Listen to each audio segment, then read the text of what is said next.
Hey folks, hope everyone's well. Back on that Husqvarna 340 we picked up a couple weeks ago. Probably been closer to a month now, but that doesn't really matter. I don't like these saws. There's just some things about it I don't like. The bearing cup is basically the crankcase on the bottom, and then that plastic clamp that comes on the intake boot, it is just a horrible design. I ordered the OEM metal boot and sleeve. That thing is really fun to get clamped on. If you do that, I'll advise you to put that boot on and clamp that clamp on with your cylinder off. Of course, you can tell it's been ported over the last video. Exhaust port, we didn't go crazy with it because we wanted to retain compression. Thing had a really late exhaust open of 109 degrees, which is normal on a 41cc saw. You see that a lot with small homeowner saws. We moved that to 106, give us a total duration of 148 degrees. Again, 41cc saw.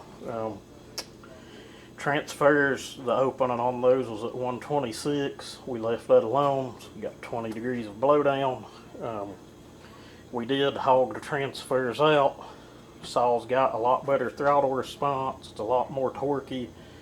As you can see in the video, I was really able to lean on it, and it just didn't let up, pulled right through. Intake port, timing on it was lazy as well. It had an opening of 68 degrees. We moved that to 74. Gives us total duration of 148 degrees on the intake as well. We cleaned those ports up, matched the exhaust to the muffler, polished it. Squish didn't matter, we didn't even check it because there's nothing you can do with it on this saw. It's clamshell design, it just is what it is. We put a new clutch drum on it. This thing had some strip bolts. We done the trimmer string trick, I guess you can call it. It worked good on, I think there was 3 total holes stripped. 2 of them held decent on, the other just, I don't know, I may have to epoxy that one. It was mainly in the AV springs anyway. But I don't plan on working this saw to death anyway. It'll just be something I take out every now and then to cut small wood with that I bring in here, or if I know I'm going somewhere where I've got like 8 inches and smaller wood. Not to say it wouldn't handle bigger wood power wise, but the chassis of the saw is just not going to handle a whole lot of work. If you have one of these and you work it to death and you're happy with it, I'm happy. But I just don't think this saw would take the abuse I give a saw. I've not been into my little 440. I'm guessing it's built similar. I've not had one of those apart, and honestly I don't know if it's going to be worth taking apart because it's a Stratos saw, and there just ain't a whole heck of a lot you can do with those. You can change the timing around, but this saw here is probably going to run better in the end. Those numbers may sound real conservative, but I still retained a ton of compression, and we picked up a whole lot of horsepower, or what feels like it anyway. We also done a big muffler mod in the front. It was a little too big, but the saw seemed to like it. Not really getting 100% trigger either. This little plastic deal on the end of the trigger rod is a little worn. We played with it a little bit, but probably got it 90-95% full throttle. But again, on this saw, I just don't really think it matters. And we advanced our ignition timing like 1 or 2 degrees. If you do that, you need to run high test gas. I run high test with the octane booster, because a lot of my saws are pretty high compression, and I like to max out the ignition timing on them because it does help.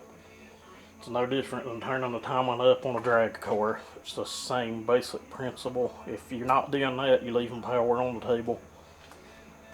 Some people ain't a fan, but I just don't know why it doesn't hurt a thing. I may make a video showing how to do that, but it's pretty simple. Anyway, just thought I'd share this. I've got a little bit of video showing the port work before and after. I didn't really video much working on it because it's just wasn't really a hard saw to work on. It just seemed like it was one of them, not much went the way I wanted. I did even have to pull it back apart once due to that intake boot, and port work looked good. I'd run it a little bit before that, and piston looked fine. I've not even got it turned up as high as I could. And in that video, you'll notice it idling really low at the end. It was needing just a little more fuel. We'll see if it'll start here, and I'll show you.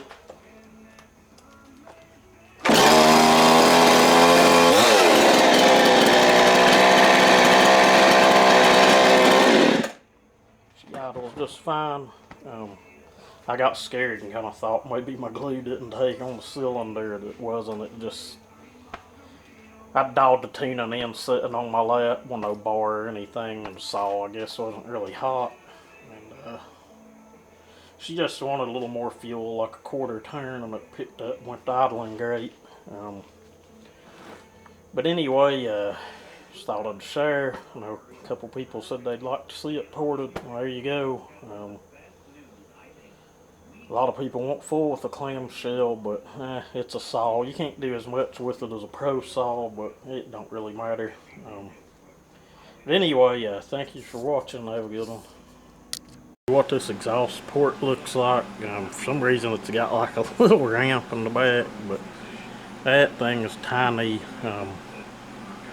Probably you can see where the muffler mod had been done. There's a ring of carbon around that. I'll probably lightly open it up to that. It doesn't look like I'm going to be able to open it up much, but this saw probably gained most of its power through a timing change. The intake port, pretty huge to begin with. This thing has like a 40mm piston, so not a lot of widening we can do.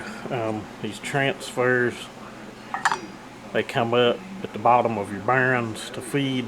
I've always wondered how those got sufficient air anyway. Okay, we got our cylinder done. Not a lot to do with the intake. That thing was huge anyway. We changed our timing, widened it just a hair.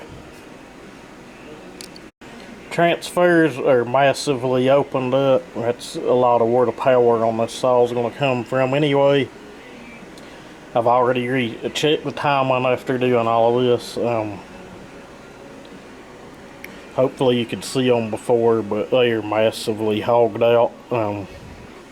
Exhaust port opened up quite a bit larger than it was, widened.